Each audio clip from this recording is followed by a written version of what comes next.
we need to talk about Gisele. We need to talk about Gisele Pelicot. We need to talk more about what has been going on with this court case that is now at an end, but it's not actually at an end. And how she is every woman.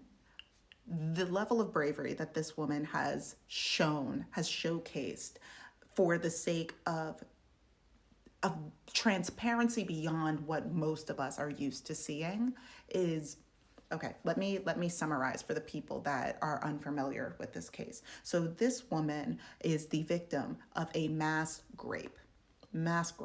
Over 50 people have been convicted of raping her. How did this happen? Once again, for those of you who are new here, her husband. Her husband has been drugging her for years. She's been unconscious. He has been soliciting people online to come and grape his wife. This is the mother of his children. They've been married for over 30 years, and she just learned about this very recently. She has contracted diseases that she will not be able to get rid of ever. And her husband has been sentenced to 20 years in jail. There are some people that are convicted of, I think, 12 years in jail. But here's the kicker. There are over 20 men that have assaulted this woman that are still running free. The police don't know where they are. Some of these people knew her in real life. They were her neighbors. They were people that she saw every day. They were a friendly face on the street. She also said that one of the quotes that she mentioned when it came to her husband was, we were so in love. This was the man that she decided to settle down with, that she decided to have children with. This is a man that she saw every day, who decided, you know what I would like to do? To invoke power over her, to feel alive, to for whatever terrifying reason, this is what I would like to do. I would like to drug her and have people come over and have unprotected schmecks with her. And whatever happens, happens. But I feel better. And there are men that are still out there that have hurt this woman, that are still out there today. Once again, just another face in the grocery store, just another man on Tinder, just another father at the PTA meeting, just out there.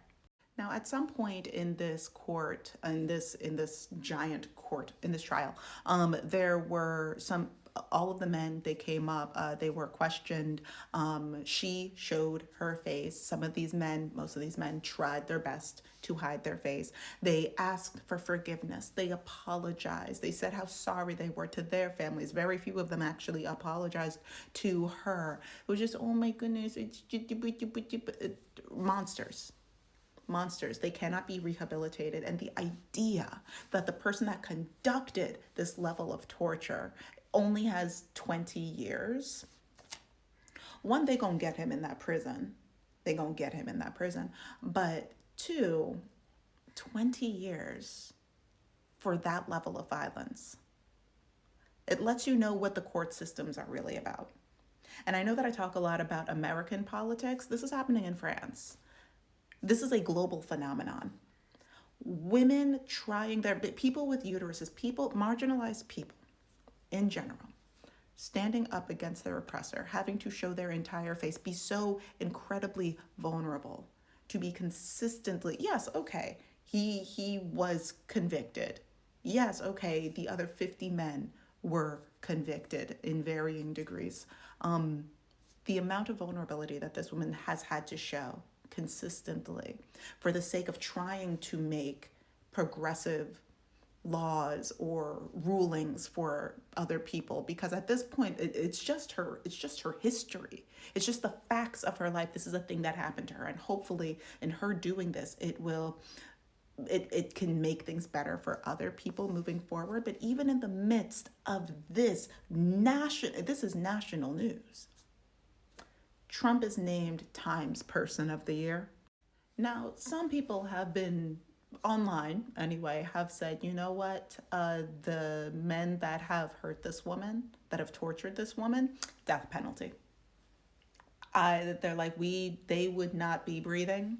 And my tax dollars would not go towards them continuing to breathe. To which I say, I hear you. If you are a French person, this is something that I think you should take up with your local representatives. And here's my thoughts. Men abusers, boogas, are not scared enough of the consequences of hurting non-men. They're not. Oh, okay, like I might get embarrassed a little bit in international news. Oh, I might, but I'll get like 20 years. I'll be out in like 12 with good behavior. Hopefully, I don't get while I'm in jail. They're not scared enough because our humanity is not enough of a deterrent for them to not hurt us. They don't care too much about that, but they need to be scared.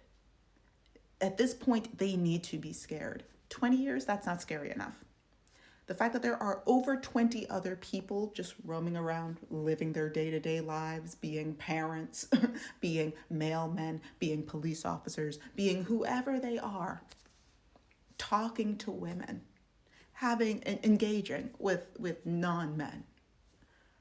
There is not enough fear. I personally believe there is not enough fear in these men. And the systems put in place by men help so that way they don't have to be scared. I am not encouraging violence. Do not go out there and say, Shayna told me to do this. I will say, I never said that. I never encouraged violence. I just think that fear should be as much a part of their experience as breathing is, because their fear might be the only thing that keeps us safe. The only thing that keeps us safe. They're not scared of the legal system. They're not scared of shame, really. They say that they are. They're not. They need to be scared for their lives. Her life matters. She is every woman because she could be any of us. Any of us could be her. Literally. She had no idea. She just thought, oh, there's clearly something wrong with my memory. Oh, I just seem to be forgetting things. I don't know. This could happen to anyone. And 20 years? The rest of her life has changed forever at a medical level. Psychologically, I can't even fathom.